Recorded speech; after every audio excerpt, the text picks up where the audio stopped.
Perfection means that the individual is in complete harmony with the reason for his own existence. He is one and completely in sympathy with the great plan of life to which he belongs. He is keeping the rules, and the rules are keeping him. He is filled with the security of integrities, and therefore he is on his way to a genuine perfection.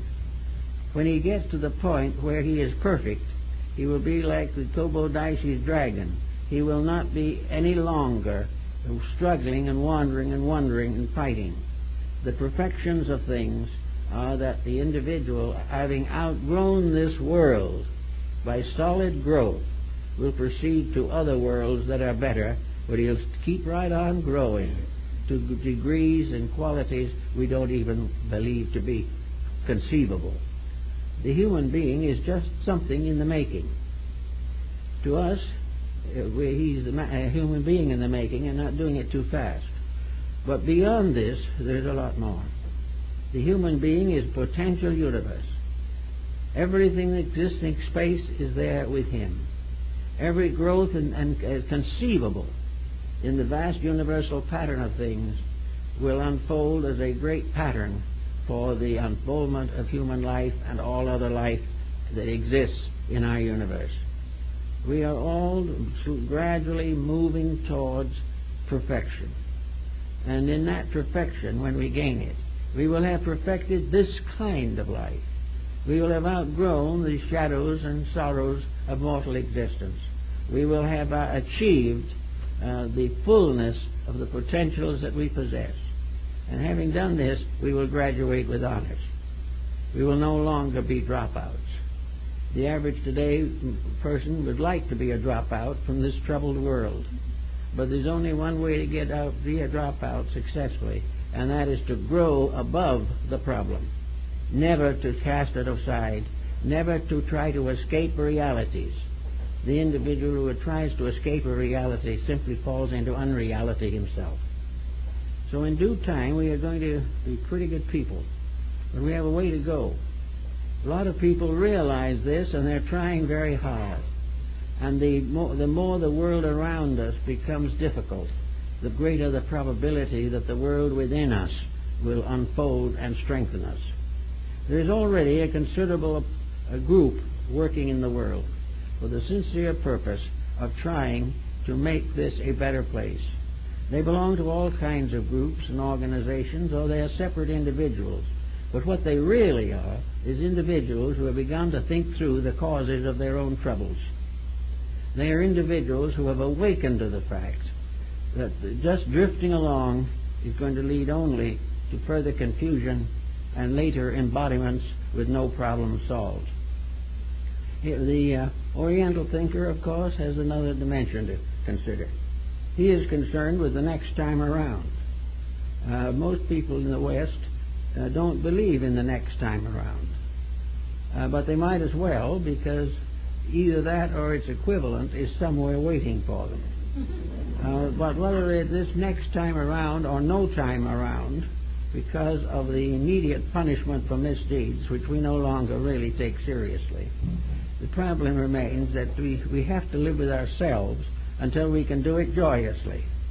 And when we can live with ourselves so happily and harmoniously that everything involved in the pattern is peace and tranquility, we will have to keep on trying to live with ourselves.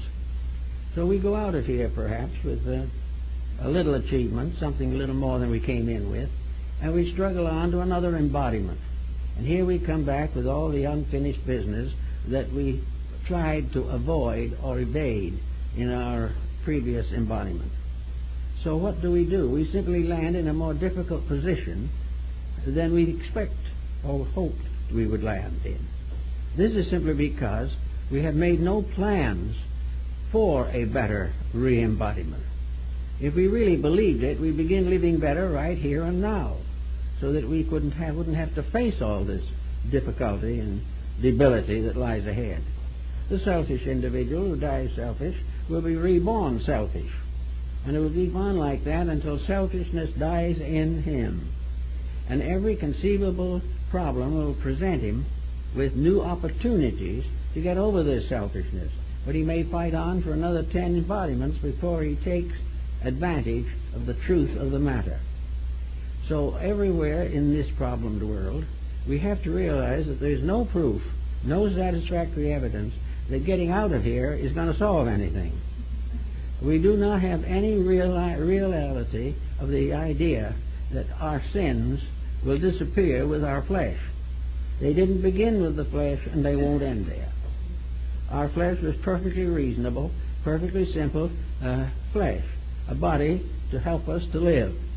Our sins were not in the body, but to the body. We sinned against it. We worked against it. We deprived of it of nourishment and relaxation. We gave it no proper care, and the body went. But the causer of that care is still the same person. And this causer of our care is the thing we have to think of, and it is always ourselves. So if we want to have a little better time, and if we want to have a little better world, we have to realize that this world all more or less comes in together. We've got a certain number of basic entities, and they come in patterns until all have had the same opportunities. Each pattern is a little different. Each challenge is a little different. Each karma has its own individual intensities. But everyone that comes back to learn the lessons they haven't learned yet. And those who have finally learned those lessons may return, but they will return as teachers and guides and helpers of other persons. Those who come into this world, and we have a great, great respect for them, individuals who have from birth sacrificed almost everything for the common good. Persons who have gone into the desert and the jungles, into plague-infested areas, the Father Damiens and the Albert Schweitzers, all these kind of people who have dedicated their lives to the service of humanity. They are a little nearer perfection because they have conquered more along the way than we have. It doesn't necessarily follow that they have ever had any easier life than we've had, but they learned more and began to come into the realization of the true purpose for life, which is not this purpose of aggrandizement, this purpose of accumulation, but probably the finest labor of life is service. Service to the needs of those who are still growing. Service to the needs of those who need the instruction by example which we can give.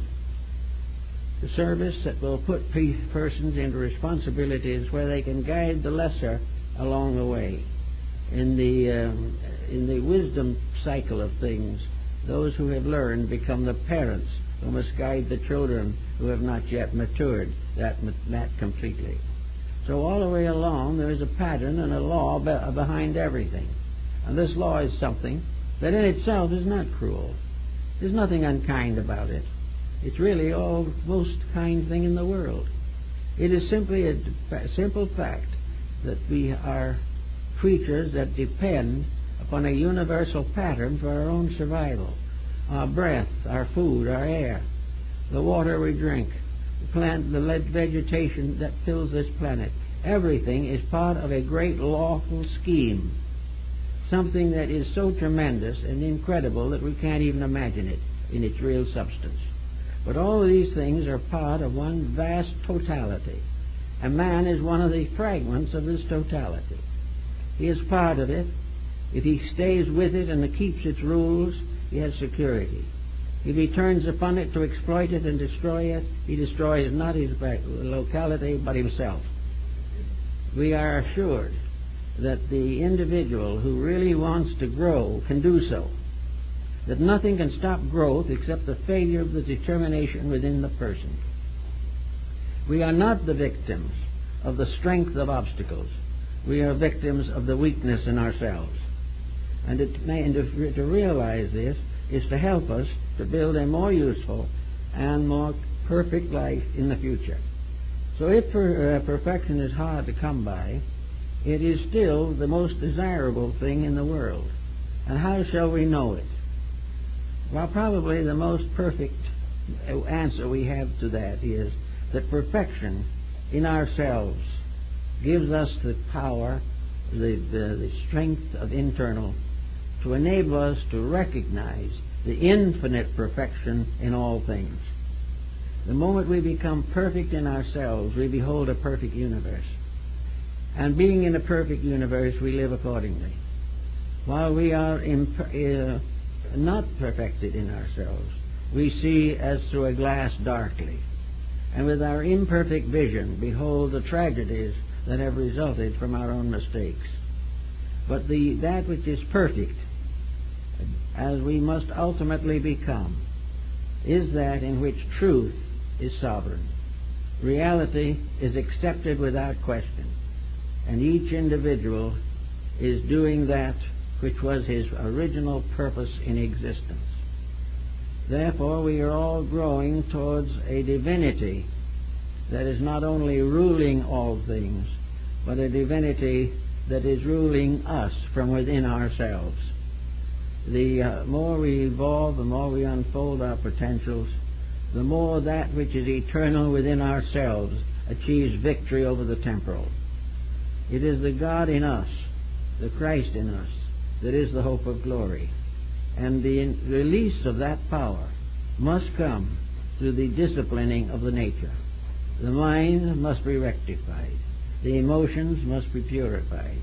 The body must be made responsive to the needs of the inner life. And the environment in which we live must be beautified to the degree that we can accomplish it, so that all things that are necessary for the fulfillment of the divine plan can be achieved within ourselves. If we take these matters seriously and not painfully, just quietly, it's no more difficult perhaps than it is to learn to play a good game of golf. It may be not any more difficulty than knowing when you have trumped your neighbor's ace in a game of bridge. It makes life not a game exactly, but a tremendous challenge. A challenge which can cause us to release potentials we do not even know that we have. But life is not one disaster after another. It is the need to clarify in one straight line of thinking by which nearly all disasters are minimized. So if we really want to grow as rapidly as we can and come a little nearer to that eternal rightness which we all hope to attain someday, then the problem is to start now. Count 10 with grandmother and start in thinking through quietly and in straight, rational way every complication of your life, and think how, with graciousness, with kindness, with love and forgiveness, you can clarify most of these complications. As this process develops, your health will improve, your friends will be more numerous, your relatives will welcome you, and the great plan of nature will reward you with peace of soul. These are the things which we all work toward.